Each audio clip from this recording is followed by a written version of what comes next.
मार्ग में दुर्योधन ने सुना कि दाऊ इस समय कृष्ण से अलग हैं और पूरे पृथ्वी ब्रह्मांड में गदाधर दाऊ के अलावा कोई प्रवीण नहीं गदा में।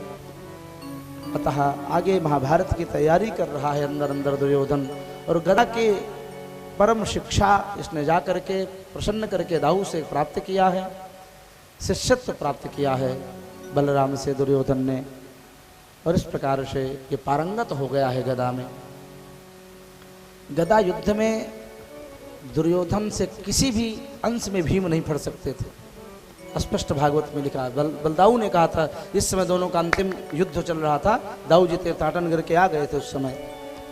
युवाम तुल्य बलो वीरो हे राजन हे वृकोदर, हे राजन, राजन संबोधन दुर्योधन को किया है, और वृकोदर भीम का नाम है।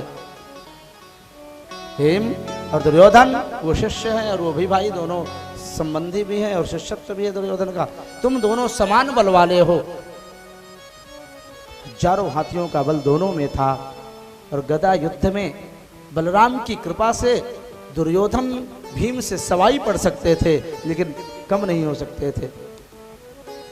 वो तो अच्छा ये था कि भीम के ऊपर नागों की कृपा थी, इसलिए इनका शरीर भी बड़ा दिव्य वज्र का ही था, और गांधारी की कृपा से दुर्योधन का भी अंग वज्र का हो चुका था। वो तो भगवान श्री कृष्ण की कृपा है। आगे आज कथा आएगी जो उरु भंजन करके भीम ने दुर्योधन का संहार किया। नहीं, भीम के भी बस की बात नहीं थी सज्जनों उस समय। इस प्रकार से शतधन्वा का वध हुआ, अक्रूर के द्वारा पुनः मणि की प्राप्ति हुई, और फिर भगवान ने सत्यभामा को प्रसन्न करके फिर हस्तिनापुर आ गए पांडवों के कुशलता के लिए, बुआ कुंती के कुशलता के लिए आ गए, पुनः इंद्रप्रस्थ आ गए। एक दिन की बात है, अर्जुन के साथ रथ में बैठ करके श्याम सुंदर जमुना के तट पर किनारे किनारे घूम रहे थे, विचरण कर रहे थे। कन्हैया ने देखा कुछ दूरी पर जमुना के तट पर एक परम सुंदरी कन्या तपस्या कर रही है, ध्यानस्थ योग में बैठी है। अर्जुन देखो तो सही, ये कौन है बालिका जो तपस्या कर रही है? अर्जुन उतर करके रथ से गए। देवी तुम कौन हो, तुम्हारा परिचय क्या है? कालिंदी उवाच, कालिंदी माने जमुना ने कहा, देवी रूप में, एक स्थूल रूप नदी रूप बहता है, और देवी रूप में जैसे गंगा जी का स्थूल रूप बह हम लोग नहाते हैं, देवी रूप में भीष्म की माता थी, शांतनु की पत्नी भी बनी है। वो एक आध्यात्मिक दिव्य रूप है जो दैवीय रूप है। तो कालिंदी ने कहा, अपना परिचय दिया, मैं सूर्य नारायण की पुत्री हूँ, मेरा नाम कालिंदी जमुना है, मैं भगवान नारायण को अपना पति रूप में पाने के लिए तपस्या कर रही हूँ वीर अर्जुन। उन भगवान को छोड़ करके मैं किसी लौकिक भौतिक व्यक्ति को अपना पति नहीं बनाऊंगी। अहम देवस्य सवितो दुहिता पतिमिच्छते विष्णुं वरेण्यं पुरुषं तपः परममास्थिता। तमृते श्री निकेतनम, उन श्री के निकेतन भगवान नारायण को छोड़ करके मैं किसी मरण धर्मा पुरुष को अपना पति नहीं बनाऊंगी, किसी राजा राजकुमार को। सूर्य की ये पुत्री कालिंदी रामावतार के समय भी थी, तपस्या उस समय भी कर रही थी, लेकिन उस समय इनकी लीला गाथा का वर्णन नहीं हुआ कि उस समय मर्यादा में बंधे हुए थे राम भी और ये भी, कि उस समय भगवान नारायण का श्री रामावतार सूर्य वंश में ही हुआ था। अपने ही कुल में अवतार होने के कारण नारायण का सूर्य की पुत्री कालिंदी जमुना राम जी से विवाह करने के लायक नहीं थी, अतः चुपचाप घनघोर तपस्या में लीन रही। और कालांतर में जब भगवान श्री राम चंद्रवंश में अवतीर्ण हुए, द्वारकाधीश के रूप में आए, आज अर्जुन ने कहा, जिन भगवान के लिए तुम तपस्या करती हो हे देवी, वो हमारे रथ पर विराजमान हैं। अच्छा चलो दिखाओ। तो गए तो भगवान नारायण ने, कन्हैया ने चतुर्भुज नारायण का रूप धारण किया, शंख चक्र गदा पद्म चरणों को पकड़ लिया, और चौथा विवाह सांगोपांगा करके कालिंदी के साथ हुआ। आगे मित्रविंदा के साथ विवाह हुआ पांचवा। एक नग्नजित नाम के राजा थे, इनकी भी परम लावण्यवती रूपवती एक कन्या थी जिसका नाम था नागनजिती, सत्या भी नाम था उसका। इन महाराज के पास एक बहुत ही दुर्दांत 7 बैल थे। मनुष्य को देखते ही ये भयंकर क्रोध को धारण कर लेते। एक बहुत बड़े चार दीवारी के घेरा में इनको बंदी बना रखा था इन बैलों को, क्योंकि बाहर जाते ही इतना उत्पात मचाते जिसको पाते उसी को मार डालते। जैसे तैसे राजा नग्नजित ने एक बहुत बड़ी चार दीवारी में इनको कैद करवा दिया सैनिकों से।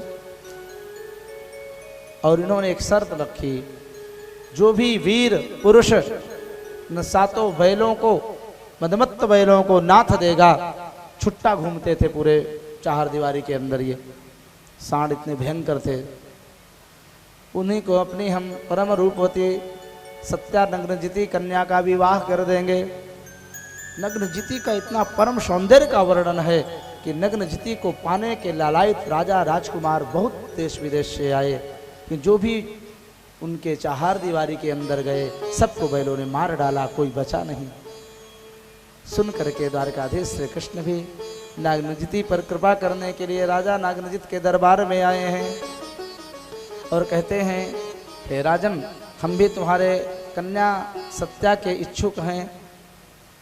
नरेंद्रयांचा कविभिर्विगर्हिता राजन्यबंधो निज धर्मवर्तिनः तथापि याचे तव सौहृदेच्छया कन्यां तुदीयां नहि शुल्कदा वयम्। हम आपसे कुछ दहेज नहीं चाहते हैं, हम मात्र आपकी कन्या की याचना करते हैं। आपसे सौहार्द संबंध बनाना चाहते हैं आपके कन्या को लेकर के।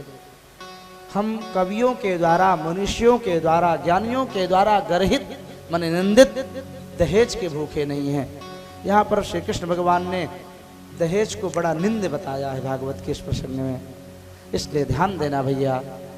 सत्संग का यही फल है कि हम कुछ अंश में भी अगर ज्ञान भक्ति को धारण करेंगे, किसी शुभ बात को ले लेंगे तो जीवन में निखार आ जाएगा, जीवन धन्य हो जाएगा। ये सत्संग कथा सुनने का सबसे बड़ा पुण्य फल है। ऐसा नहीं कि हम दहेज में आकर के हमारे बेटे की नौकरी लग गई है तो हम इतना दहेज मांगे कि एक अच्छे घर की पुत्री आपके घर में आने के लायक ना हो। गरीब घर की कन्या, गरीब घर की कन्या जितना आपकी सेवा करेगी, पैसा देने वाली बाप की कन्या कभी उतना सेवा नहीं करेगी। और जो लोग धन के लोलुप होते हैं ना, आगे चल के वही लड़की अपने ससुर का और सास का और यहाँ तक कि पति का भी सम्मान नहीं करते। और जो लोग दहेज के लोलुप नहीं होते हैं, लोभी नहीं होते हैं, उनका यश फैल जाता है सज्जनों। धन तो अपने भाग से आएगा, चाहे 10 करोड़ भी कोई दहेज ले पा जाए, लेकिन धन तो चंचल है सज्जनों। लक्ष्मी चंचला है और चंचला लक्ष्मी आज तक कभी किसी के पास अस्थायी रूप से नहीं रुकी है। यद्यपि हम लोग संकल्प करते हैं, अनुष्ठान अपने लिए भी करते हैं, यजमानों के लिए भी करते हैं, दिवाली पर बड़ी पूजा कराते हैं। स्थिर लक्ष्मी प्राप्त रथम, फिर लक्ष्मी कभी स्थिर नहीं होती है। स्थिर तो लक्ष्मी एकमात्र नारायण के पास रहती है, बाकी सबके पास वो चलती रहती है, घूमती फिरती रहती है। इस प्रकार से कन्हैया द्वारकाधीश भी उस चार दीवारी के अंदर प्रवेश हुए हैं। देखते ही वे भयंकर शाण भड़क उठे। मनुष्य को दुर्गंधी मिलते ही वो भड़क जाते, क्योंकि ये श्रापित दानव थे सातों। एक ऋषि के श्राप से ये बैल बन गए थे और आज भगवान ने 7 रूप धारण करके एक ही रस्सी में 7 को नकेल कस दिया, नाथ करके खींच करके पटक दिया। जय जयकारा होने लगी भगवान की। द्वारकाधीश भगवान की जय। छठा विवाह नागनजिती के साथ हुआ, भद्रा और लक्ष्मणा के साथ 7वां और 8वां विवाह हुआ।